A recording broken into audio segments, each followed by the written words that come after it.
Assalamualaikum warahmatullahi wabarakatuh. Sebelum ke videonya, saya akan membacakan komentar dulu dari Mamang Rizky Pepris hadir. Mantap abangku. Heru Sugiarto, mantap keren Depok. Oke, salam abangku dari Jatim Bondowoso. Haji H, komentar pertama nih bang. Siap abang Aji. Semoga minggu depan abang Aji bisa naik haji. Tanpa basa-basi lagi, mari kita sambut Dirty Angeles.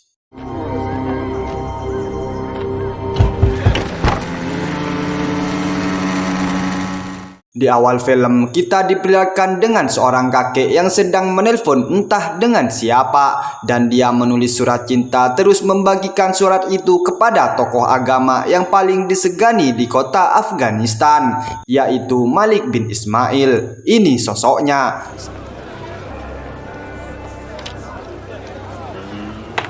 Setelah membaca surat itu, dia pergi ke sebuah tempat penyanderaan.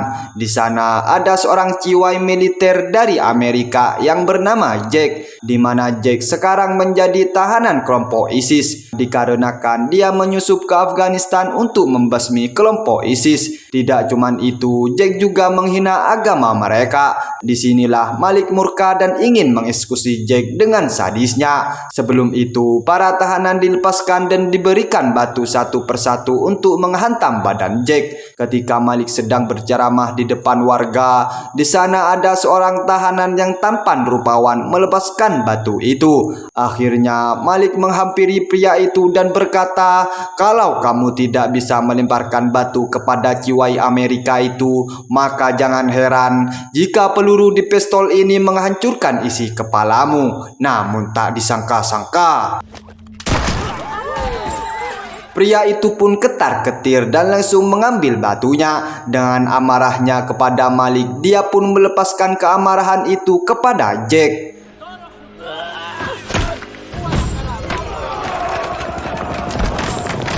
Setelah Jack babak belur, datanglah sekelompok militer dari Amerika yang ingin menyelamatkan Jack dari para Taliban kejam itu, dan terjadilah peperangan antara militer Amerika dan para Taliban.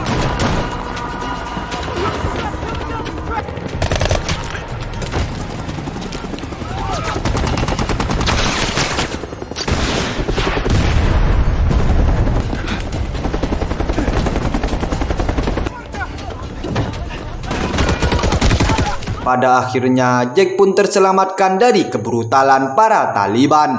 Jack yang melihat para sandera sudah dieksekusi mati, dia hanya bisa meluapkan emosinya dengan berteriak sekeras mungkin. Beberapa minggu kemudian kita dibawa ke sekolahan Pakistan, di mana sekolahan itu dipenuhi dengan ukhti-ukhti cantik yang mempesona membahana badai seperti ini, dan ini. Waduh, ini idaman banget sih ya.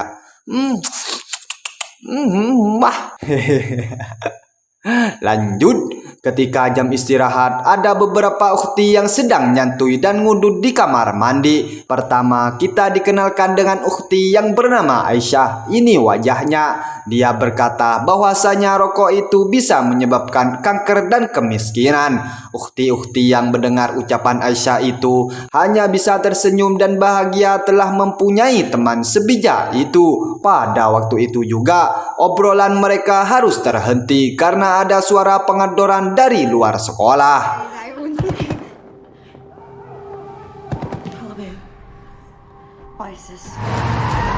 Ternyata sekelompok ISIS ini meringkus semua ukhti-ukhti yang ada di sekolahan itu. Ketua kelompok ISIS itu tidak bukan dan tidak lain yaitu Malik bin Ismail yang sedang mencari anak dari ibu yang bernama Kamila Durrani. Ternyata ibu guru yang di sana menjawab bahwasanya dia izin tidak masuk dikarenakan sedang sakit. Tanpa bertele-tele, Malik pun Di sini kita belum diberitahu apa tujuan Malik menculik semua ukti-ukti yang ada di sekolahan ini. Dan yang paling utamanya, dia sedang mencari anak dari Camilla Durrani.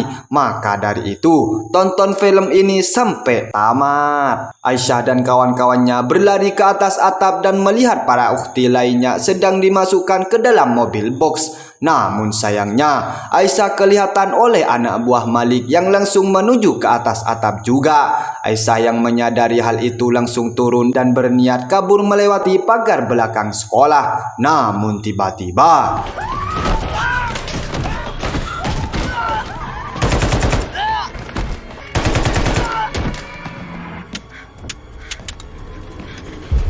karena sudah terpojok, Aisyah memaksakan dirinya untuk melawan. Namun hal itu hanyalah sia-sia. Aisyah yang cantik dan pemberani ini langsung mengatakan bahwasanya ISIS ini tidak memiliki rasa kasih sayang kepada sesama manusia. Mendengar hal itu, Malik langsung membuktikan kalau dia orang yang paling sayang kepada orang semacam Aisyah. You flood here with your cowardly parents. Penyanderaan pun disiarkan di TV dan meminta tebusan 10 juta dolar untuk per kepala. Dan bagi yang tidak menebus selama 5 hari dari sekarang, maka kepala anaknya akan dikirim melalui paket COD. Dan kita akan dibawa ke California, tempat pangkalan militer. Saat itu Jack disidang karena ulahnya yang membuat militer masuk ke dalam area Taliban yang mengakibatkan 2 orang rekannya tewas begitu saja. Namun Jack akan bertanggung jawab akan hal itu. Maybe similar to one you made just a week before that? Perhaps the colonel would understand. Warrant Officer Collins there flew into hostile territory and saved your life. Setelah itu, Jack sedang berlatih baku pukul sama rekannya, yang pada akhirnya Jack pun kalah dan tidak menerima kekalahan itu. Jack pun langsung... Saat Jack istirahat, dia ditemui oleh teman lamanya, yaitu Travis. Dia menawarkan untuk membantu membebaskan ukti-ukti cantik yang disandera oleh Taliban.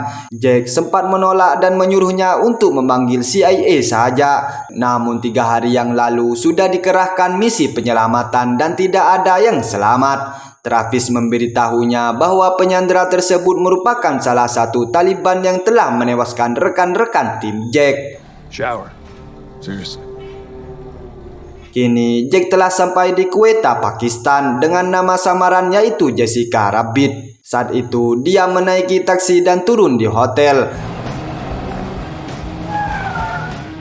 Dan ia bertemu dengan Rickwell atau bisa disebut dengan Rocky yang akan membantu Jack. Rocky membawa Jack ke dalam kamar dan bertemu dengan sekutu lainnya yaitu Gig, Russell, seorang teknik penggunaan senjata dan ahli merakit bom, dan medik, dan yang terakhir ada Dr. Mike. You can call me the bomb. I like that. She's our Wi-Fi. The one named Secret Secure Network.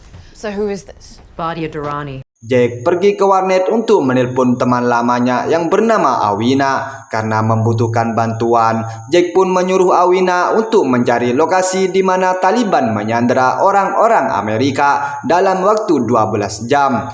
I need to know where the American girls are.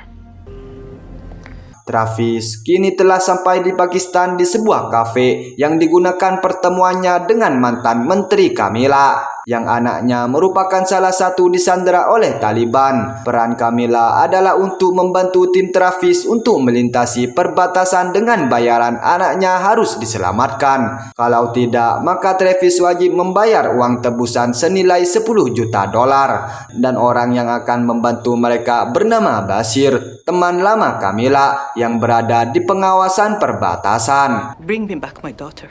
May Allah watch over you as well. Thank you.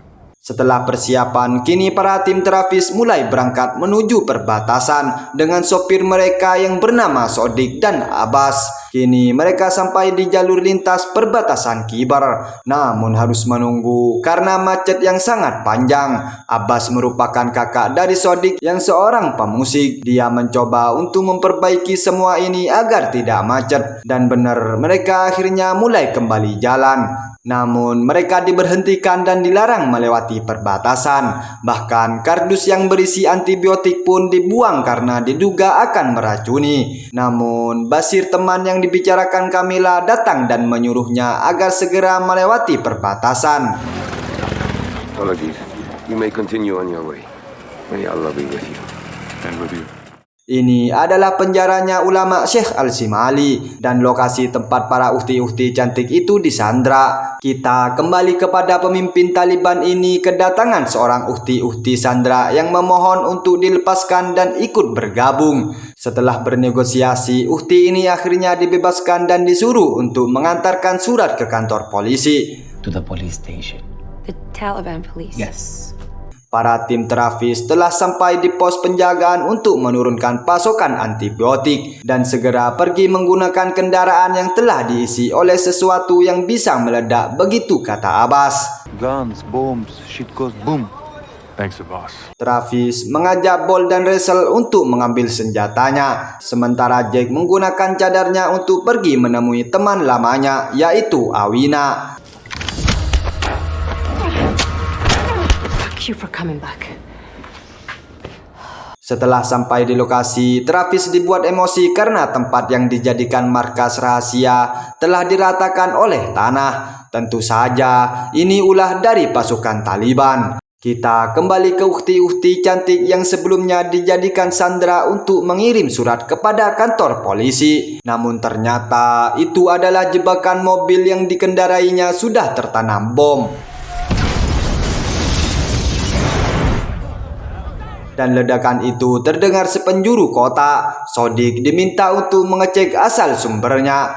Kini Jack telah kembali ke hotel dan berada di dalam kamar dengan yang lainnya untuk menyusun serangan. Jack mendapatkan informasi tentang lokasi penyandera dari temannya. Kita dijelaskan di sini bahwa Awina merupakan pasukan Taliban juga yang diselamatkan oleh Jack yang kini menjadi agen ganda. Lokasi penyanderaannya berada di pabrik tembakau kosong. Rocky, we can't use the NGO car. I need you to steal me another one. Misi pertama mereka adalah menyerbu gudang senjata milik Abbas dan mengambil persenjataannya setelah melumpuhkan penjaga. Sodik dan Abbas pun bisa masuk dengan aman. Mereka pun sudah di gedung persenjataan dan mengambil seperlunya. Gig menggunakan drone-nya untuk melihat sekitar. Pasukan Taliban pun datang dan baku tembak pun terjadi.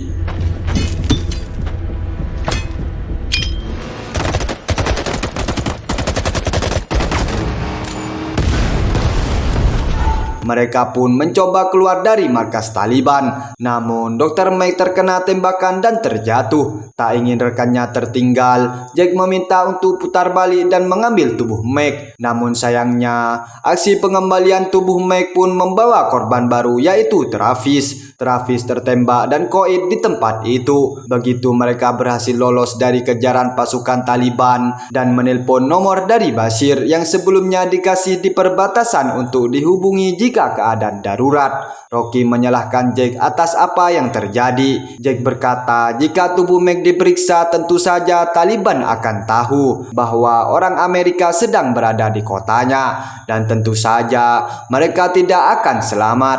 Jack menelpon Basir menjelaskan apa yang terjadi dan akan menemuinya walaupun jaraknya 6 mil. Geek, let's go. Kini mereka telah sampai di rumah Basir meminta pertolongan untuk mencari tempat penguburan dua rekannya, yaitu Travis dan Dr. Mike.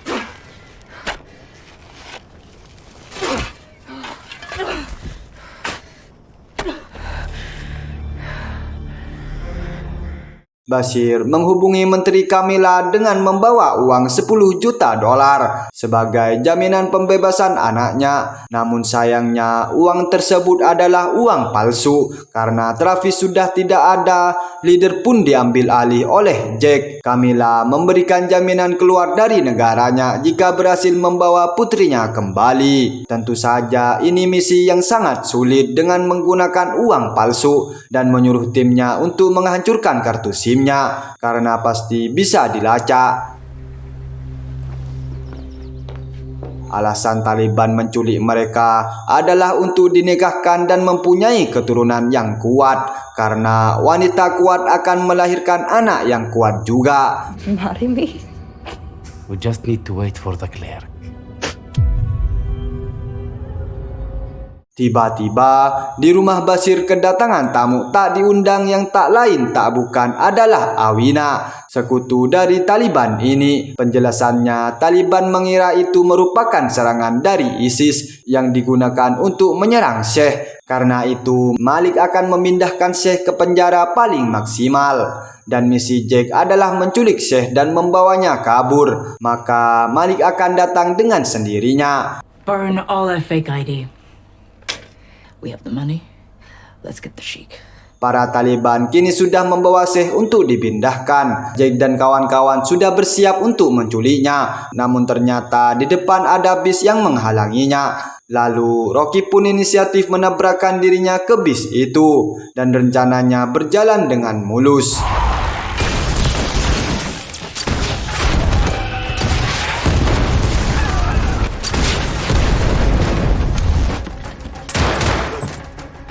Setelah aksi headshot mengheadshot Syekh berhasil diculik, namun sayang kaki Rocky terjepit dan harus ditinggal. Jack berkata agar Rocky mengaku tentara Amerika agar bisa diajak perundingan, serta Abbas yang terkena tembakan dan Abbas pun tak tertolong. Abbas dikubur di tempat yang sama, yaitu di halaman belakang rumah Bashir.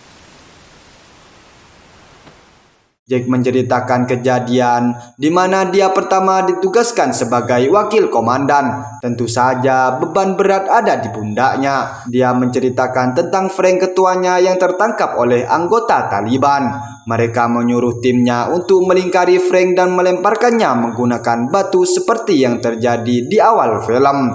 Namun Jack dan kawan-kawan menolak. Akhirnya Jack lah yang memulangkan Frank ke lobi daripada anak buahnya yang dipulangkan semua. The second he was on me. And that smile haunts me. Frank. Rocky kini disiarkan di TV dan ditangkap oleh Taliban. Tidak seperti yang Jack sarankan, Rocky tidak mengaku tentara Amerika, dia malah mengaku ISIS. Tentu saja ia langsung disembelih. Now she's praising Allah in his kindness. Jack yang emosi pergi menuju gudang tempat Syekh berada dan bersiap untuk mengheadshotnya. Tak disangka-sangka, Awina yang selama ini dikira sekutu ternyata selama ini membawa ponselnya untuk memberikan lokasi setiap waktu kepada anggota Taliban. Dalam hitungan menit, kini pasukan Taliban telah berada di kediaman Bashir beserta pemimpinnya. Syekh dan Awina kini telah dibawa Taliban. Namun tas muda itu, tas uang palsu yang dibawa Awina, terdapat ponsel milik Jack dan menyuruh Gig untuk melacaknya. Pasukan Jack telah sampai di markas Taliban dan bersiap untuk end the game.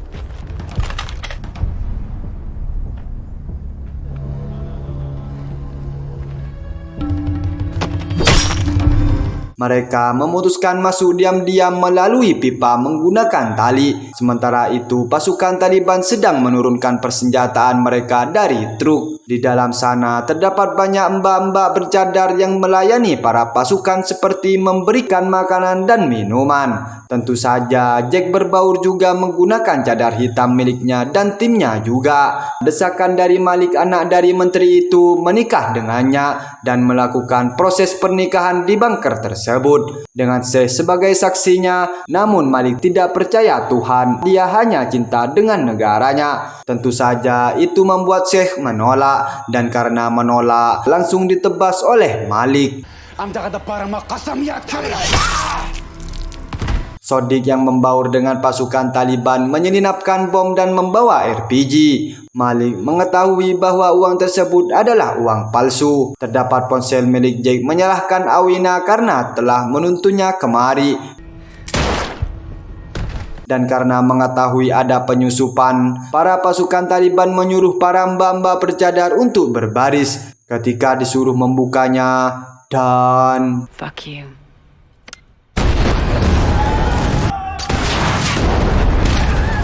kini mereka bertemu dengan Aisyah, anak dari mantan menteri, dan ikut membantu untuk mengeluarkan para sandera, namun tidak dengan Jack. Jack ingin balas dendam dan mencari Malik, dan terjadilah adu pedang-pedangan dan baku pukul antara Jack dan Malik terjadi.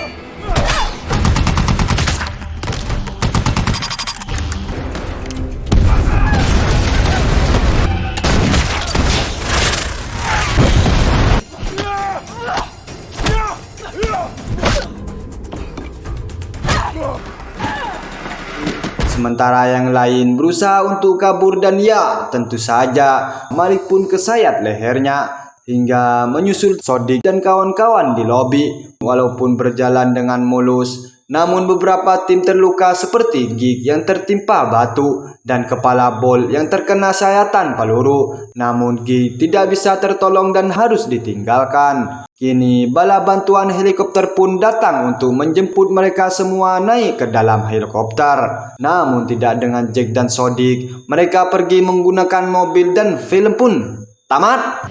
Gimana adik-adik, dengan film ini cukup ekstrim kah? Silahkan komen di bawah ya.